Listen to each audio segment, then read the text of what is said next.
Now, what happens? My hypothesis is Xi Jinping is banking on a reset of the US dollar, which basically means the US dollar will fall in value by 25, 30, 40%. When that happens, well, its attractiveness as a store of value, as a reserve currency, will go down. Second, the United States, from the time of Bill Clinton onwards and George Bush and certainly Donald Trump, very actively, has been weaponizing the dollar by going in for sanctions. The United States resisted the temptation to do demonetization. The US is a heavily counterfeited currency, but it knows the importance of being a store of value, of being a reserve currency, and therefore it has never demonetized the US dollar.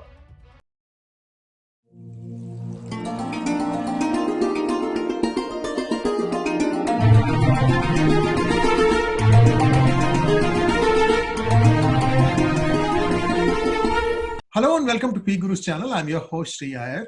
Today I have the pleasure of Professor M D Nalapat's company. Professor Nalapat, welcome to PGurus channel. Thank you, Sri.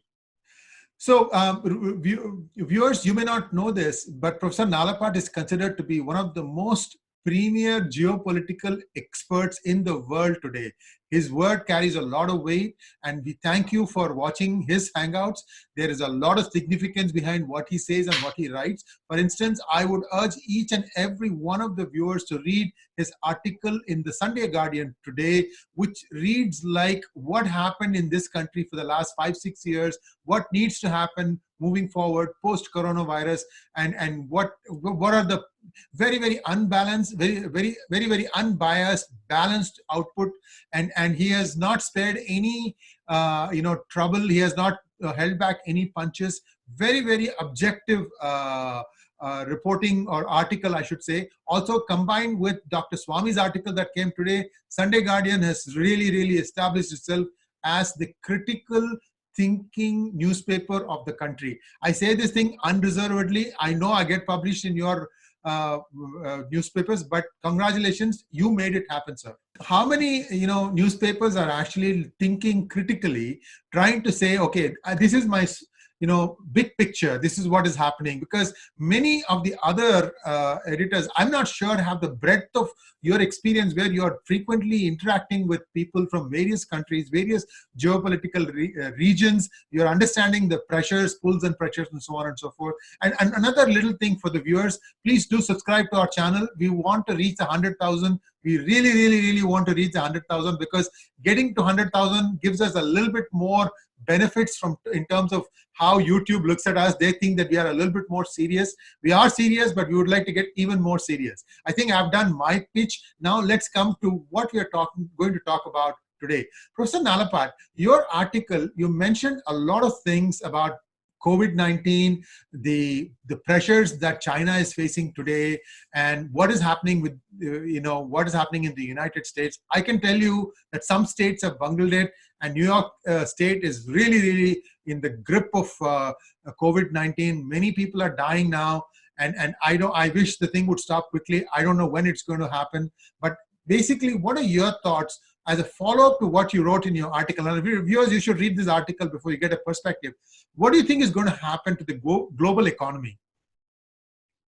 Look, Sri, the global economy is in a process of transition. And the way I look at it, the system that was put into place under Bretton Woods was significantly changed. But of course, in the United States' favor in 1971, when Nixon took the US off the gold standard. Today, we are seeing a situation in which the dollar became the global reserve currency. Yes. Today, we are seeing a very clear, frankly, not very overtly expressed effort by China to displace the dollar as the global reserve currency of the world.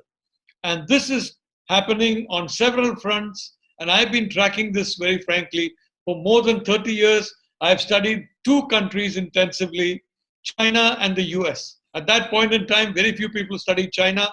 I did, and I'm happy I did, because these are the two superpowers now.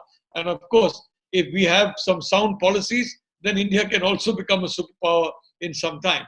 But may I say that this is the point. The Bretton Woods system took a very sharp change, morphed in 90. Yeah.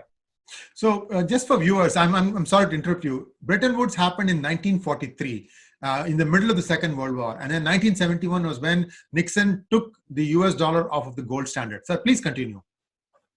Exactly. So now the point is, what I was watching China especially, and I found that ever since now Xi Jinping, in my opinion, is a leader who has got a very clear long-term plan of making China for what United States became in 1945. That is, the top tier of the world economy was composed of the United States and its allies. Xi Jinping has a game plan and he's working to that game plan. And that game plan will take about 15 or 16 years, which is why he's stopped any term limits. He knows 10 years is not enough. Even 15 years may not be enough. And he wants to be around to fulfill that. He's got a partner in Putin who has again, completely abandoned term limits, because these two believe that they can together work to completely transform the global order. The first thing China was doing, which was basically buying gold. Ever since Xi Jinping came to power, China has been buying significant quantities of gold officially. I'm not talking of private gold. I'm talking of gold officially. At the same time, it's illegal to take gold outside China. At the same time, Chinese do not reveal the extent of their gold stocks. So, at the same time, Russia is possibly the world's largest, the world's largest deposits of gold are possibly in Russia. And they've been mining away furiously, and they've not told anyone how much gold they have. So, these two countries have put a lot of emphasis on gold. Now, why? I was watching this trajectory of Xi Jinping buying gold, 25 tons, 30 tons, 35 tons. I mean, the Federal Reserve has been losing gold, London has been losing gold, Zurich has been losing gold. The Chinese have been buying gold. And suddenly I saw Xi Jinping say, we are going in for blockchain and we are going in for a digital currency. Look, then I had a eureka moment. You have blockchain, you have a digital currency. What does it mean? It means a perfectly transparent currency backed by gold. So then I reached the hypothesis, and I would like to say, Sri, these are on the basis of a lot of data, and I must say that there are 6 or 7 associates of mine who are based, some in Manipal, some in Hong Kong, some in New York, who helped me in these analyses. So it's a collective effort of all of us. I don't want to take the credit for it, but of course the final thing comes to me. In a sense, I'm like what Dr. Swami was when we had an action committee against corruption in India. We had a committee, we had Doval, we had Gurmurthy, we had Professor Vaidyanathan and other luminaries there. But eventually, it was all that was concentrated through Dr. Swami. In the same way, this analysis is to a large extent concentrated through me. But I'd like to say that this was a eureka moment. Now, what happens? My hypothesis is Xi Jinping is banking on a reset of the US dollar, which basically means the US dollar will fall in value by 25, 30, 40%. When that happens, well, its attractiveness as a store of value, as a reserve currency, will go down.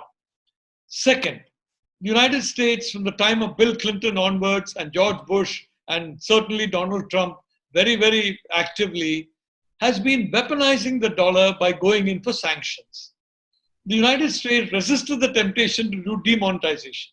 The US is a heavily counterfeited currency, but it knows the importance of being a store of value, of being a reserve currency, and therefore it has never demonetized the US dollar.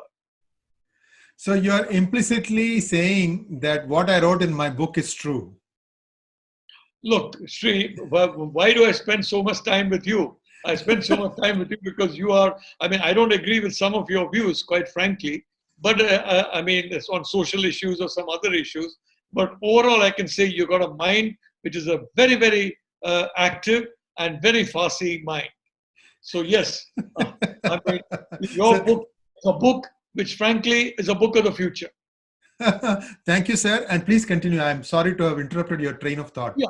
So what I'm trying to say is that this weaponization of the dollar has made a lot of people nervous. So today it's Iran. Tomorrow it can be Saudi Arabia. I mean, day after tomorrow, who knows? It can be any Japan or any other country. So you can't trust a country which keeps weaponizing its currency, which is the global reserve currency, so very often. And the third point is the interest rates. Imagine, Sri, now the interest rates today are almost zero. They are landing into almost negative territory.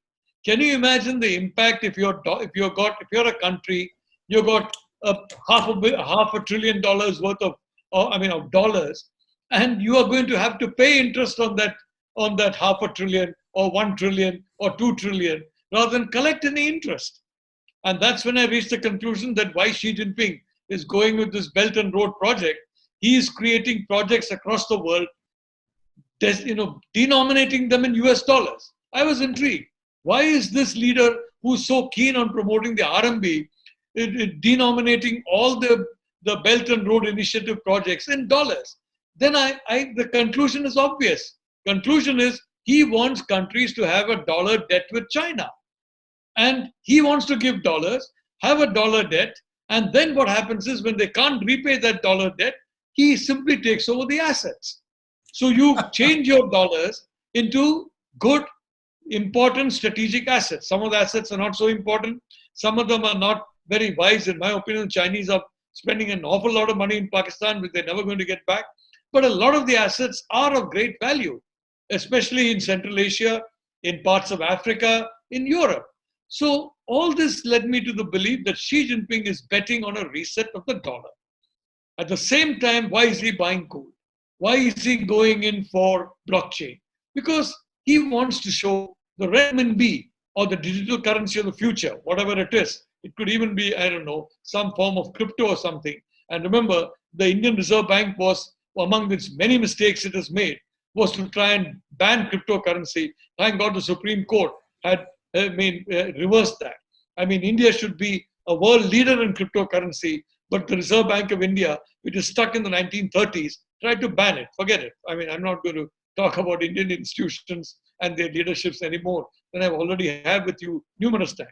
But what I want to say is that should the dollar have a reset because of or negative or zero interest rates, weaponization, and you have this kind of a situation. And thirdly, why do, for example, petrodollars? Why is petrol in US dollars? Because the US was the major market of petroleum.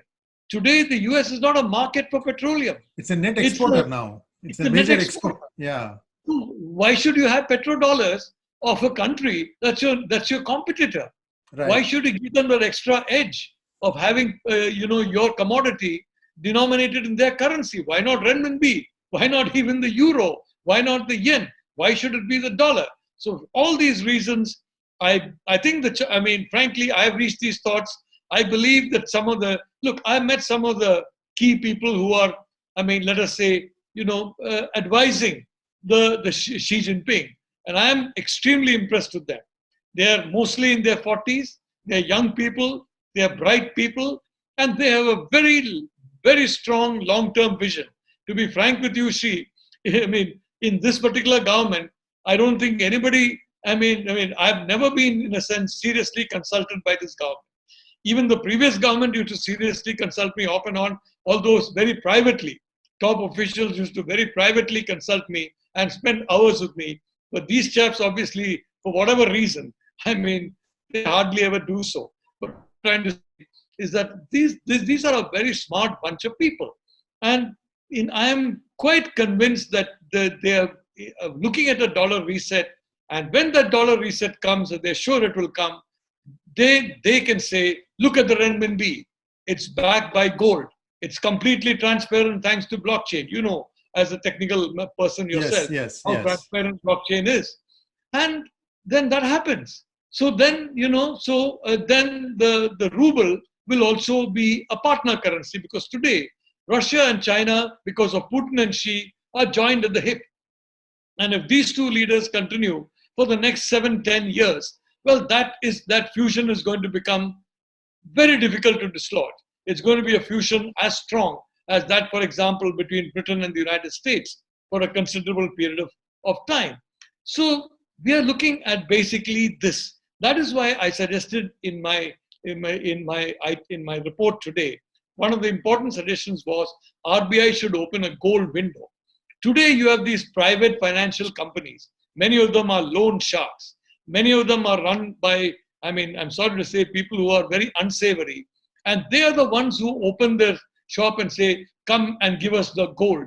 And they often cheat the customer by fake, values and sometimes counterfeit currency. The Reserve Bank should open a gold window and give the person the option. Either you want currency, okay, give him nice, fresh currency, which it has just got printed from the mint, fresh new currency. Or if you want to put it in a bank, well then, to put it in a bank without any penalty. And if you have some, and then of course, obviously, the income tax is going to come after you and check your other income. And if you have the other income which has been concealed, do a one-time waiver and give a small, about 15% or so, tax on that, to entice people to go in for this gold window, so the RBI can then build up stocks of gold. Because my sense is that is going to be a very important item in stabilizing the rupee. I am completely unhappy at the fall of the rupee. One of the reasons is speculators are finding it very easy to do short positions against the rupee, to go short against the rupee, because they know the Reserve Bank will do nothing. They know the finance ministry will do nothing. If you check cell phone records, I'm sure you'll find many of these speculators are in frequent contact with people in the Reserve Bank and the finance ministry. I'm not saying anything is improper, but in the United States, these cell phone records would have been routinely checked. And I can tell you many of the people who have had their records checked are today cooling their heels as guests of the federal government. You know what I mean? Yes. And including some people of Indian origin, they also cool their heels. But these very same people do the same things in India, and they cool their heels in the air-conditioned offices of the top, of the top officials in the Reserve Bank and the Ministry of Finance. Insider speculation and insider trading is rampant in India. So, frankly, we have a lot of cleaning up to do. I'm not sure when it will happen. I hope it will happen. I've been optimistic in my article because I remain from 2006 a supporter of Narendra Modi, and I am still a supporter. And I do believe that, ultimately he is going to be able to succeed in cleaning the system. But what I want to say, this is the point I was trying to make. RBI should accumulate gold and at a premium from the market price. The more, and that could be a method also of, undeclared income being declared. I have made a distinction between, go ahead. So I have two questions, and you can continue with that thought of yours. Two questions. One is, did the gold that the Narasimha Rao government pledged to Lloyds, has it found its way back to India? And the second question is, where does COVID-19 come into this mix? Look, it did come back to India. That's my recollection. And as for COVID-19, quite frankly, I'm happy about these lockdown measures, but we cannot allow them to destroy our economy, and therefore we need economic measures in place. What happened in Delhi, very frankly, on Saturday and on Friday is completely unforgivable. Whoever are responsible for that should be severely punished, because it is completely unforgivable that these people were just left to fend for themselves. When everybody knows you've got migrant labor in tens of millions who live day to day on their work, and the work suddenly stops. So very frankly, there are a lot of T's to be crossed, a lot of I's to be dotted yet. But I'm glad Nirmala Sitharaman has made some kind of a start. She needs to be very active over the next 4 or 5 days and do much more, very frankly, if we are to avoid a disaster on COVID. That is my answer to your question. Yeah, so back to our original process, what we were thinking about is, should the dollar have a Waterloo moment, what happens to India's relationship in terms of, like, for example, India's foreign exchange is always pegged to the US dollar. We are at 76. I still haven't got a clear answer as to how this computation is being done. It is supposed to be done in finance ministry, where they are assigning various currencies various weights and then coming up with a number saying that based on this, India should be at this point. Now, if the dollar were to collapse, what would happen to the Indian dollar, Indian rupee? Well, I would like to say I have a great confidence that the Indian, so far, let's be honest. When Prime Minister Modi took over, it was 61 rupees. Yes. Now it is 76. And frankly, I'm not happy about that. I wanted to go back to 45, which is what it was when Manmohan Singh took over. When the Vajpayee government, which made a lot of economic mistakes, left. In my view, about the 40 is a natural, 40 to 45 is a natural state for the Indian rupee, just as in my view, 25 to $30 per barrel is a natural price for the oil market, and now it's come to a natural price. Right. You and I have been arguing for a higher rupee. Look, we are an import-dependent economy. Right. We are not an export-dependent, and these so-called exporters. You go to different countries whose currencies have appreciated hugely, and their exporters are doing 10 times, 20 times better than our exporters are doing. Yes. This entire argument that exporters need a lower currency falls flat when you go to so many countries whose currencies are appreciating and doing well, and countries like India whose currencies are depreciating and whose exports are collapsing. Common sense is not something, very frankly, that you see very much, in certain quarters. So that's a problem. But look, so I don't know what's going to happen to India, very frankly. I said we are a work in progress. I hope it progresses properly, but a work in progress nevertheless. But look, so this is the point about China. They have got a clear game plan on this matter, in my view. And this game plan is basically to replace the dollar as the global reserve currency, which will be a giant step forward in China replacing the United States as the number one power in the world. And Sri, you're in the media, I'm in the media. You know very well, in a market, they take the number one, number two, number three, number four, number five publication or websites. The top publication grabs the lion's share of the advertising. Yes. The United States has grabbed the lion's share of advantage in business, in strategic terms, in terms of even soft power. People see Bollywood as great. Thank God for that. And they see Hollywood as even greater. But a lot of that shine is the number one position of the US. A lot of the shine of American companies, because they are American companies. A lot of Kentucky Fried Chicken, frankly, I wouldn't go near a Kentucky Fried Chicken store. Of course, I'm a vegetarian. I will not go anywhere. But any of these so-called US fast food brands, I would not go near them, frankly. But everybody throngs into them because they're American. You wear some of the kind of dresses or something which come out of the United States. Of course, they're all made in China now, but they're all so-called American dresses. Everybody wears them because this is what Americans wear.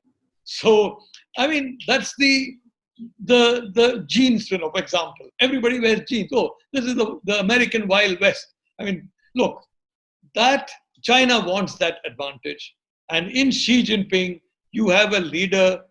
In Putin, you have a leader who's relentlessly pushing their alliance towards that advantage. I'm not sure Donald Trump is aware of what needs to be done to stop this. He's doing some good things. He's doing some things not so good. But I don't see the kind of systematic planning taking place in Washington that I see in Beijing, of course. And frankly, for me, Beijing is there because Beijing is a senior partner. Russia is very much the junior partner. So you go to Beijing, you can understand what's going on. I don't need to go to London to find out a lot of what's happening in the UK. Washington is enough because the UK is by far the junior partner, the same way with Russia. So this is going to be the moment when the United States falls with a thud and wakes up to the reality of China being number one. Some people in Washington have got it. Some people in the United States have got it. Peter Navarro, for example, has got it. I think, Mike Pompeo, the Secretary of State, has got it. But whether they have the tactics to fight it, whether they have the tactics to defeat this particular plan, I'm really not very sure. Well, But I want India. Now, let me go back to what I said about black money. I yes, yes, introduced yes. something called brown money. Right. So I'm talking about black, brown, and white. Black money, I define it as money from serious crimes. I mean, murder and, poisoning, or, for example, selling of defective health equipment that puts the lives of, let us say, health workers in danger, like substandard masks or thermometers that don't work properly. Well, that's a serious crime. It has tremendous impact. And of course, terror activities. That's, in my definition, that's real black money. The money which comes from legitimate activities, which is not basically given to the shown to the taxman. All of it is not shown, or some of it is not shown to the taxman. Partly because the taxmen are many of them are wonderful people. Some of them are crooks, and they use that to basically hassle and harass you. And nobody wants that harassment. It's not so much the rate sometimes as it is the potential for harassment. And then you've got white money, which is 100% taxed money. I mean, let's face it, some of us are unfortunate enough to be in that particular bracket but anyway, I mean, I'm a South Indian. I'm not a very brave person. Knowing the fact that I'm writing all this and saying all this, and I'm sure I'm being investigated multiple times. So I don't want to take any chances, frankly, Sri. But I'm only saying that let's differentiate brown money from black money. And let's have an easy path for brown to become white by lowering taxes, lowering compliance norms, stopping all these absurd draconian penalties of the Chidambaram era that have been continued by the finance ministry in the Modi era, which should have been discarded. I'm sorry to say, I've said this before, the finance ministry seems to be out Chidambaram in many ways. That's a nice quote. Started changing, but only recently. It is out Chidambaram, frankly, in many ways, since 2014. And that's, I look at your scheme for getting back money from abroad. You have such penalties, and then at the same time discretion with the official. You give up your money, and then some official, is told by some crony capitalist, I don't like Sri Iyer, go after him, and then some flimsy ground, they'll say, oh, Sri Iyer, you're a crook, we believe you're a crook, and then throw the book at you. For God's sake, that's not a scheme. That's not compliance, which is in any way rational. And that's why we got only a declaration of 65,000 crores. We could have got 12 to 15 times more. So what I'm trying to say, Sri, this is my point, that there is likely to be a eureka moment in the United States, and India is going to be severely impacted if we don't wake up to that, because the Chinese are active, like it or not. And that is again one, so far as security is concerned. I have been arguing that the Middle East, for example, is crucial to India. Middle East oil is crucial to India. Middle East, the people, the Indians working there are crucial to India. So we need to help our Middle Eastern friends, especially in the GCC, to protect themselves and to protect the status quo. America has got a wonderful army, except when you ask it to fight and hold territory, on the ground. They can fight from the air, they can fight from the sea. On the ground, to be frank, all they're interested in is protecting themselves from body bags. That's all. And that's no way of fighting, which is why they run away from Afghanistan, they've run away from Syria under Donald Trump. I mean, frankly, it's shameful what has happened in Syria, abandoning the Kurds. It's shameful what has happened in Afghanistan, abandoning the Afghans to the Taliban. And you're saying, oh, the Taliban is not Al-Qaeda. For God's sake, what is Al-Qaeda if not the Taliban? It's absurd. And of course, even forcing countries like India to mute their voices against the Taliban. But what I'm trying to say, we need to be active with the United States as an equal partner in security. We need to have full involvement, because today, let me again go into a social issue. We have millions of young people, energetic, active young people. If, in my opinion, if they are put to work in the military, put to work in paramilitary, put to work in social missions in their tens of millions, then I can tell you we will escape what will happen if these tens of millions are on the streets, angry, defiant, and in a very bad mood, which is what is going to happen if our economy continues to chug along at less than a double-digit rate. I mean, now it's about 5%, and it's going to be probably much lower this year. It's very dangerous for society and societally for that kind of thing, which is why I favor a massive financial bailout. I don't mind a little bit of inflation if you have a lot of growth. This obsession of Raghuram Rajan, of Reddy, of that chap Subbarao, and and the RBI in general, with basically serving the interests of foreign institutional investors.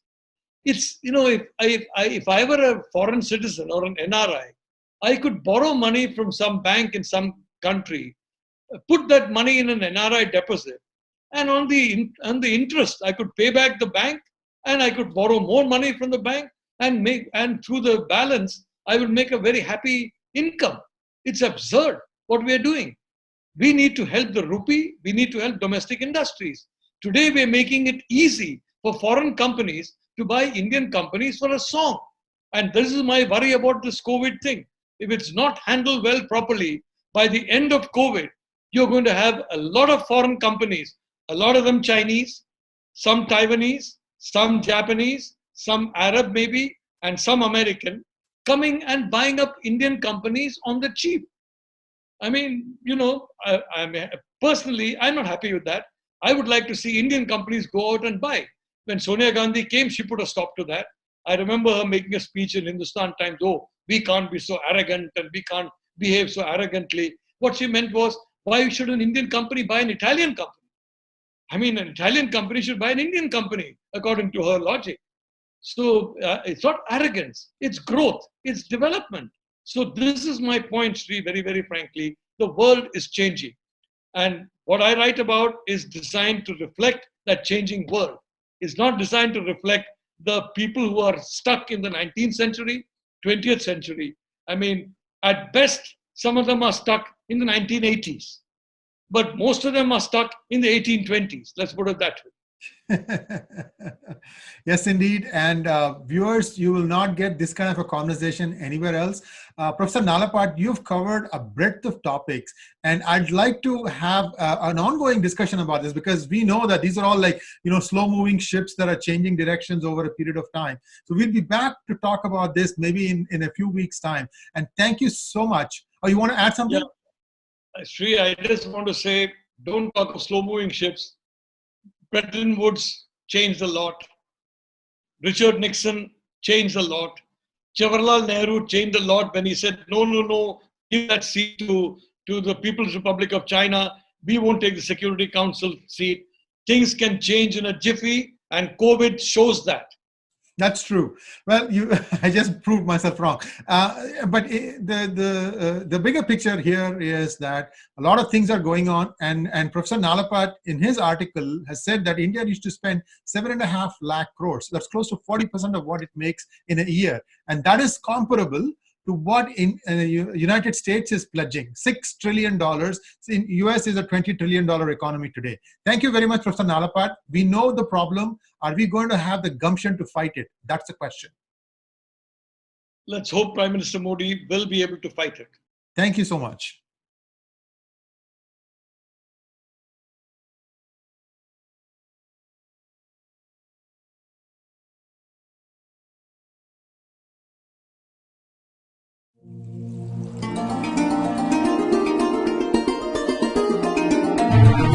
Thank you.